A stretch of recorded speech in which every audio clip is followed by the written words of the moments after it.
नमस्कार दोस्तों, स्वागत है आप सभी का। दोस्तों, इस वक्त मध्य प्रदेश के पश्चिमी भाग में रेलवे से जुड़ी दो मामलों में काफ़ी सरगर्मी चल रही है। दोनों ही स्थितियों में नागरिक असमंजस में है कि आगे क्या होने वाला है। हम पूर्व में इनके बारे में आपको अवगत करा चुके हैं। एक बार थोड़ा सा स्पष्टीकरण और देना चाहते हैं। सबसे पहला मामला है बांद्रा देहरादून एक्सप्रेस के बारे में। बीते 25 अगस्त को दिल्ली के दो प्रतिष्ठित अखबारों ने उत्तर रेलवे की एक नोटिफिकेशन प्रकाशित किया था, जिसमें कि ट्रेनों के संचालन संबंधित परिवर्तनों के बारे में उल्लेख था। यह विज्ञप्ति पूर्व में भी प्रकाशित हो चुकी थी, लेकिन क्षेत्र के जनप्रतिनिधियों तथा जनता का विरोध देखने के बाद में पश्चिम रेलवे ने उक्त प्रस्ताव को इम्प्लीमेंट करने से मना कर दिया था तथा देहरादून एक्सप्रेस जब पहले लॉकडाउन के बाद दोबारा शुरू हुई तो अपने पुराने रूट रतलाम, नागदा, शामगढ़, कोटा से ही चलाई गई। लेकिन उक्त अखबारों में प्रकाशित विज्ञप्ति के बारे में रेलवे के अधिकारियों से जब जानकारी ली गई तो उन्होंने दबी जुबान से स्वीकार किया कि फिलहाल में इस प्रस्ताव पर अमल नहीं किया जा रहा है एवं ट्रेन अभी अपने पुराने रूट ही चलाई जाएगी। कई संगठनों के द्वारा विभिन्न स्तर पर ज्ञापन तथा विरोध प्रदर्शन करके अपनी नाराजगी जाहिर की जा रही है। इसी को देखते हुए रेलवे के द्वारा ट्विटर हैंडल पर जानकारी मांगने पर यह बात कही गई है कि इस गाड़ी का फिलहाल कोई मार्ग परिवर्तन नहीं किया जा रहा है। रेलवे का स्पष्टीकरण आने के बाद में अब जनता को फिलहाल इस ट्रेन के डाइवर्ट होने संबंधी खबरों पर ध्यान नहीं देना चाहिए।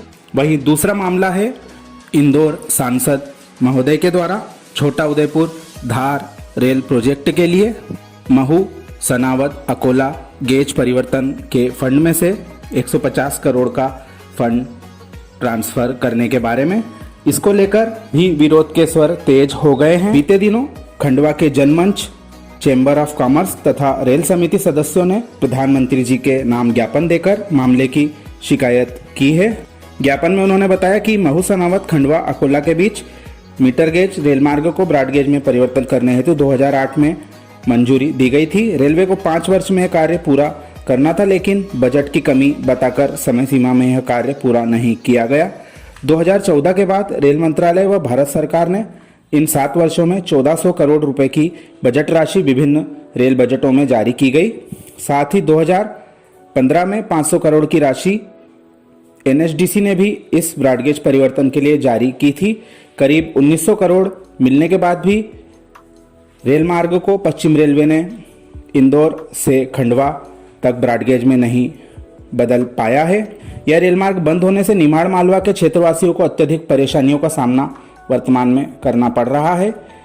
ब्रॉडगेज ना होने से ओंकारेश्वर ज्योतिर्लिंग जाने वाले तीर्थयात्रियों को हो रही परेशानियों से भी उन्होंने अवगत कराया। साथ ही महू से सनावद के बीच प्रोजेक्ट में देरी क्यों हो रही है, इसकी भी जांच करवाई जाए तथा इस प्रोजेक्ट को मिला हुआ बजट केवल सनावद, ओंकारेश्वर, महू तथा खंडवा अकोट के ब्रॉडगेज परिवर्तन कार्य में ही खर्च किया जाए। वहीं आने वाले समय में महू से बलवाड़ा, बड़वाह, ओंकारेश्वर, सनावद ब्रॉडगेज परिवर्तन का कार्य प्राथमिकता से करवाने के लिए संबंधित विभाग को भी आदेशित करने का उल्लेख उन्होंने प्रधानमंत्री के नाम सौंपे गए पत्र में किया है। इन दोनों मामलों से क्षेत्र का वातावरण अभी गर्म चल रहा है, लेकिन हम उम्मीद कर सकते हैं आने वाले समय में इन दोनों मामलों में और स्थिति क्लियर हो जाएगी तथा जनता की नाराजगी भी दूर होगी। ऐसी रेलवे विभाग से हम सभी सकारात्मक पहल की उम्मीद करते हैं ताकि किसी भी क्षेत्र का हित ना प्रभावित हो।